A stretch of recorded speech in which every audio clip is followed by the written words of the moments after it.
تارکین وطن لیبیا کے دارالحکومت طرابلس کی ڈیٹینشن سینٹر میں قید ہیں۔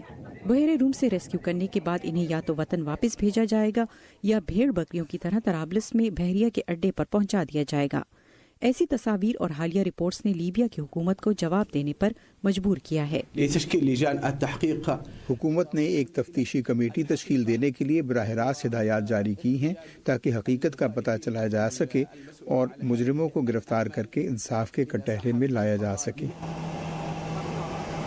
لیبیا سے افریقی ملک آئیوری کوسٹ واپس آنے والے ایک شخص نے ان رپورٹوں کی تصدیق کی ہے کہ لیبیا میں لوگوں کو غلاموں کی طرح بیچا جا رہا ہے۔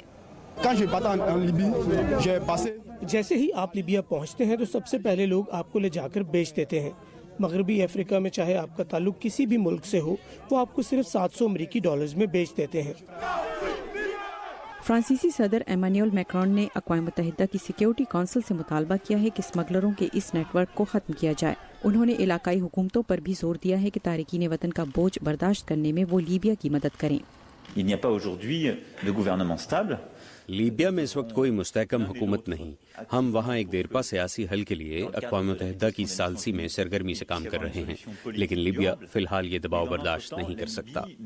افریقی یونین کمیشن نے بھی رکن ملکوں سے مدد کی اپیل کی ہے، لیکن بہت سے افریقی اس صورتحال کا ذمہ دار اپنی حکومتوں کو ٹھہراتے ہیں۔ Depuis les années 60 des indépendances jusqu'à aujourd'hui, si les jeunes Africains ہمارے نوجوان مشکل حالات سے نکلنے کے لیے ڈوب جانے تک کو تیار ہیں، ہمارے لیڈروں کو شرم آنی چاہیے۔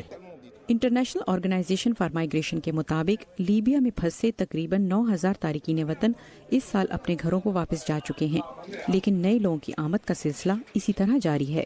زلاتسا حق کی رپورٹ کے ساتھ نیلوفر مغل، اردو VOA۔